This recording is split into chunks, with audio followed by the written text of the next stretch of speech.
सो है guys, welcome back to my to videos. तो इस वीडियो में दोस्तों डिस्कस करने वाले हैं यहाँ पर कुछ इंपॉर्टेंट कंपनीज को और उनसे रिलेटेड कुछ इंपॉर्टेंट अपडेट्स हैं जिसकी बात करेंगे इस वीडियो में। तो चलिए दोस्तों वीडियो की शुरुआत करते हैं। सबसे पहली कंपनी को डिस्कस करते हैं। पहली कंपनी का नाम है डिक्सन टेक्नोलॉजीज लिमिटेड। बट इसको डिस्कस करने से पहले दोस्तों, अगर आपने अभी तक चैनल को सब्सक्राइब नहीं किया है तो चैनल को सब्सक्राइब करके बेल आइकन को प्रेस कर लो और टेलीग्राम चैनल को भी ज्वाइन कर लो, जिसका लिंक आपको डिस्क्रिप्शन में देखने को मिल जाएगा। और दोस्तों एक डिस्क्लेमर भी रहेगा, जितनी भी कंपनी से रिलेटेड न्यूज़ एंड अपडेट्स हम लोग कवर करेंगे वो सारी न्यूज़ एंड अपडेट्स सिर्फ और सिर्फ एजुकेशन पर्पस के लिए, किसी भी तरह का इन्वेस्टमेंट एडवाइस नहीं है। आप खुद का रिसर्च और एनालिसिस भी कर सकते हैं। तो चलिए अब वीडियो की शुरुआत करते हैं। सबसे पहले बात करते हैं डिक्सन टेक्नोलॉजीज से रिलेटेड कुछ इंपॉर्टेंट अपडेट्स के बारे में। सो दोस्तों अगर पिछले एक हफ्ते की बात करें तो पिछले एक हफ्ते में डिक्सन टेक्नोलॉजी मल्टीपल न्यूज़ की वजह से फोकस में रहती हुई देखने को मिली है। अब एग्जैक्ट वो सारी न्यूज़ है क्या, तो कल के दिन की अगर हम बात करें तो कल के दिन हमें फिलिप कैपिटल की तरफ से एक डेटा पब्लिश होता हुआ देखने को मिला, जिसमें ये मेंशन किया गया था कि मोटोरोला, जो कि डिक्सन टेक्नोलॉजी के एक सबसे बड़े क्लाइंट में से एक है, वो अपने डोमेस्टिक वॉल्यूम्स को आउटसोर्सिंग कर रही है कार्बन के साथ जुड़कर, कार्बन कंपनी के साथ जुड़कर। अब डिक्सन टेक्नोलॉजी एक कॉन्ट्रैक्ट मैन्युफैक्चरर है जो कि मोबाइल फ़ोन्स की भी मैन्युफैक्चरिंग करती है, और वो मोबाइल फ़ोन्स मोटोरोला का भी होता है। तो मोटोरोला के मोबाइल फ़ोन सिर्फ आप डिक्सन टेक्नोलॉजी ही नहीं, कार्बन भी मैन्युफैक्चरिंग करेगी, ऐसा ये आर्टिकल में आपको देखने को मिल रहा है। अब 2024 के कैलेंडर ईयर की बात करें तो डिक्सन टेक्नोलॉजी मोटोरोला की इकलौती पार्टनर थी। 2025 में ये जो ट्रेंड है वो शिफ्ट हो चुका है। फरवरी और मार्च में काफ़ी कम डिपेंडेंसी हमें देखने को मिला था कार्बन के ऊपर मोटोरोला का, बट अब देखोगे अप्रैल और मई में तो कार्बन मोटोरोला के जो टोटल बोल सकते हैं मंथली वॉल्यूम्स हैं उसका 25% कॉन्ट्रीब्यूट कर रही है।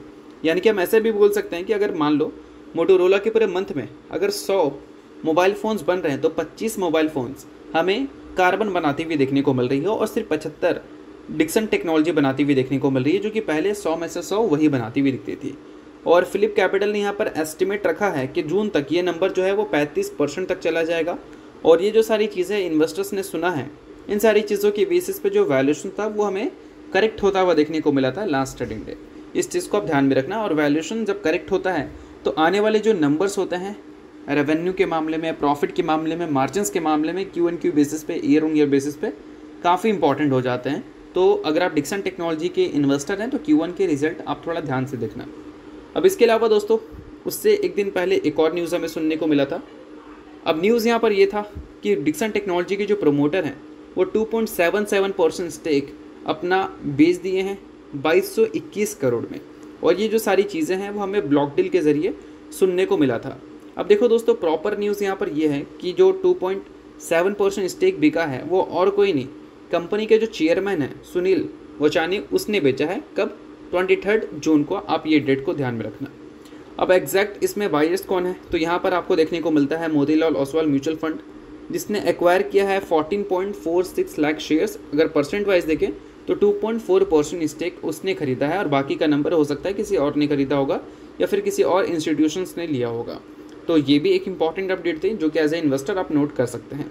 इसके अलावा दोस्तों और कुछ दिन पहले जाओगे तो डिक्सन टेक्नोलॉजी से रिलेटेड और भी अपडेट्स आपको देखने को मिली थी, और ये अपडेट एक्विजिशन से रिलेटेड था।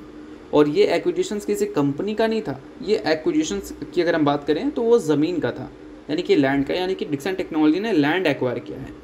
तो देखो दोस्तों आपको यहाँ पर मेंशन देखने को मिलेगा, डिक्सन टेक्नोलॉजी ने सिक्योर किया है 22.5 एकड़ लैंड इन कहाँ, येडा इलेक्ट्रॉनिक मैन्युफैक्चरिंग इलस्टर यानी कि EMC, जो कि सेक्टर 10 में हमें देखने को मिलता है, और नियर बोल सकते हैं नोएडा इंटरनेशनल एयरपोर्ट के रहने वाला है, जो कि आने वाले कल में बनने वाला है।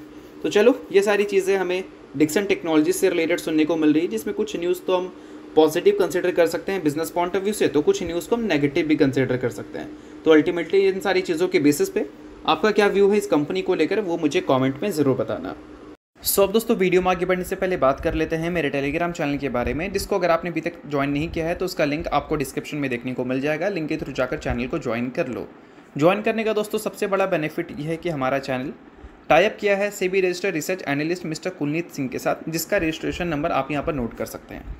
अब चैनल को ज्वाइन करते हैं तो इनकी जो काफ़ी सारी एक्टिविटीज़ हैं आपको इस चैनल पे देखने को मिलती है, जिसमें ये आपको चार्ट्स वगैरह शेयर करते हैं जिससे आपको आइडिया लगता है।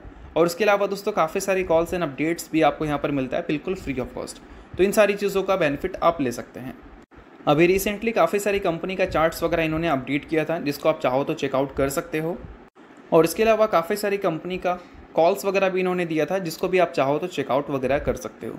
तो लिंक आपको डिस्क्रिप्शन में देखने को मिल जाएगा। लिंक के थ्रू जाकर चैनल को ज्वाइन करो, सभी चीज़ें आपको बिल्कुल फ्री ऑफ कॉस्ट यहाँ पर मिलती हैं। तो चलिए दोस्तों बात करते हैं अब अगली कंपनी के बारे में। सो अगली कंपनी का नाम है CDSL यानी कि central depository services India limited. अब दोस्तों CDSL की बात करें तो अभी CDSL का जो वैल्यूएशन है और लास्ट Q4 में जो कंपनी ने अर्निंग्स रिपोर्ट किया था, इनफैक्ट पूरे साल में जो कंपनी ने अर्निंग्स दिखाया 2025 में, उस अर्निंग्स के बेसिस पे जो कंपनी का प्रेजेंट वैल्यूएशन है वो पूरी तरह से एक तरह से बोल सकते हैं फेयर रेंज के आसपास है। मतलब अगर यहाँ से अर्निंग्स कंपनी के ख़राब होते हैं तो वैल्यूएशन और भी ज़्यादा टूट सकता था, और अगर अर्निंग्स अच्छे होते तो वैल्यूएशन और भी ज़्यादा अपग्रेड हो सकता था। बट अल्टीमेटली वैल्यूएशन और अर्निंग्स एकदम फेयर जोन में है। इसका मतलब ये है कि आने वाले जो अर्निंग्स होंगे यानी कि Q1 के जो रिजल्ट होंगे वो बहुत ही ज़्यादा मैटर करेंगे। अब देखो रिजल्ट इन सारी कंपनी के ऊपर कब जाते हुए दिखते हैं, रिजल्ट मतलब कंपनी के नंबर्स, रेवेन्यू, प्रॉफिट कब ऊपर जाते हुए दिखने को मिलता है, जब अल्टीमेटली स्टॉक मार्केट अच्छा करता है, लोग मार्केट के साथ ज़्यादा से ज़्यादा जुड़े रहते हैं। अब Q1 की बात करें तो इसमें अप्रैल आता है, मई आता है और जून आता है। अप्रैल महीने का जो डीमैट अकाउंट ओपनिंग का नंबर था वो डिसेंट देखने को मिली थी। लगातार जो डीमैट अकाउंट का नंबर दिख रहा था जनवरी, फरवरी, दिसंबर में, उसके मुकाबले अगर देखोगे तो बेटर था। मई में भी ठीक ठाक हमें देखने को मिली थी।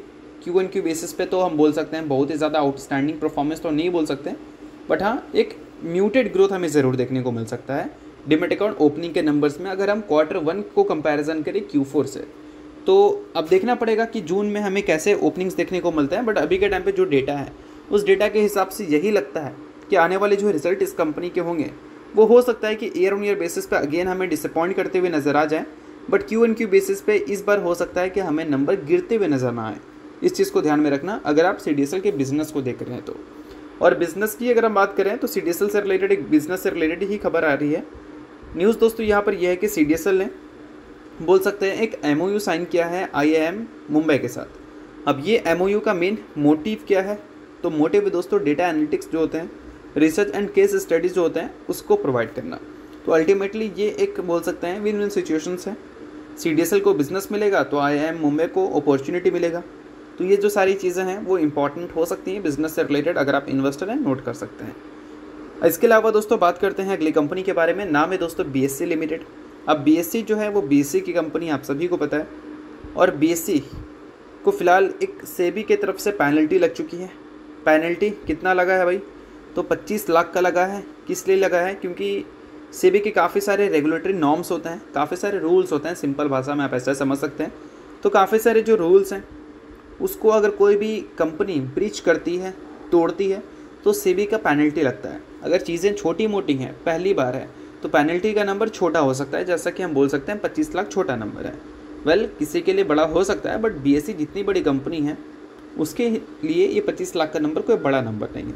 बट हाँ, अगर जो रूल्स है वो बार बार ये ब्रेक करती है तो हो सकता है कि पेनल्टी जो है वो आगे चलकर आपको बढ़ता हुआ देखने को मिल जाए। तो छोटा पेनल्टी लगा है, भले फाइनेंशियली उतना ज़्यादा बर्डन उनको फेस करना ना पड़े, बट पेनल्टी से अगर कंपनी नहीं सीखती है तो उस केस में क्या है कि पेनल्टी आगे चलकर बढ़ सकता है, जो कि अक्सर हमने बैंक्स वगैरह में देखा है। अगर किसी बैंक को लाइक HDFC बैंक की बात करें, ICICI बैंक या SBI की बात करें, उसको 1 करोड़ का पेनल्टी लग जाए तो कोई फ़र्क नहीं पड़ेगा उनको, बट यही नंबर डबल डिजिट में अगर चल रहा है तब फ़र्क पड़ेगा। तो इस वजह से अभी के टाइम पे ये कोई फ़र्क पड़ने वाली पेनल्टी नहीं है, बट हाँ चीज़ों को अगर ये बेटर कर देती है तो ज़्यादा इनके लिए सही रहेगा। अब इसके अलावा दोस्तों आप सभी को पता है, मैंने आज स्टार्टिंग में बताया कि BSE जो है NSE की कंपनी है, सॉरी BSE जो BSE की कंपनी है, तो ये BSE में तो लिस्ट नहीं रह सकती, इसको NSE में ही रहना पड़ेगा। CDSL भी सेम BSE की कंपनी है, तो वो आपको BSE में लिस्ट नहीं रहती हुई देखने को मिल सकती, उसको हमेशा NSE में ही लिस्ट रहना पड़ेगा। अब BSE NSE का ही पार्ट है, NSE का पार्ट मतलब NSE की एक्सचेंज में ही आपको लिस्टेड देखने को मिलती है। बट हो सकता है कि NSE के जो मेन इंडेक्स हैं लाइक निफ्टी 50, उसमें आपको BSE की एंट्री देखने को मिल जाए। ऑफिशियल खबर नहीं है, रिपोर्ट सुनने को मिल रहा है। BSE और इंडिगो जो है वो हो सकता है कि निफ्टी 50 का पार्ट बनती हुई दिख जाए।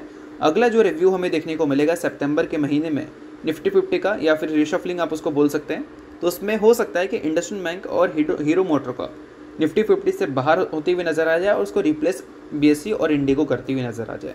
वेल कोई ऑफिशियल न्यूज़ नहीं है, फिर से मैं बता देना चाहूँगा, सभी चीज़ें सिर्फ और सिर्फ रिपोर्ट के जरिए सुनने को मिल रही है। हो सकता है ऑफिशियल हो जाए और हो सकता है ऑफिशियल ना भी हो, तो इस चीज़ को थोड़ा ध्यान में रखना। अब इसके अलावा बात करते हैं अगली कंपनी के बारे में, नाम है पारस डिफेंस। पहली बार कंपनी ने स्प्लिट की अनाउंसमेंट की है। स्प्लिट के रेशियोज़ की बात करें तो वह है 1:2, यानी कि एक के बदले कंपनी ने 2 इक्विटी शेयर देने का फैसला किया है। अब इसके अगर रिकॉर्ड डेट की बात करें तो 4 जुलाई इसका रिकॉर्ड डेट इसने फिक्स किया है, यानी कि इस डेट से पहले जो भी शेयर होल्डर होंगे वो पूरी तरह से एलिजिबल होंगे कंपनी में स्प्लिट के लिए। शेयर होल्डर नहीं है, इग्नोर कर सकते हैं, न्यूज़ थी इस वजह से मैंने बता दिया, बाकी कोई भी रिकमेंडेशन ये नहीं है। तो चलिए दोस्तों, ये वीडियो यहीं तक था। करता हूँ वीडियो आपको अच्छा लगा होगा, लाइक कीजिए, पहली बार सब्सक्राइब कीजिए। वीडियो के लिए बहुत बहुत शुक्रिया।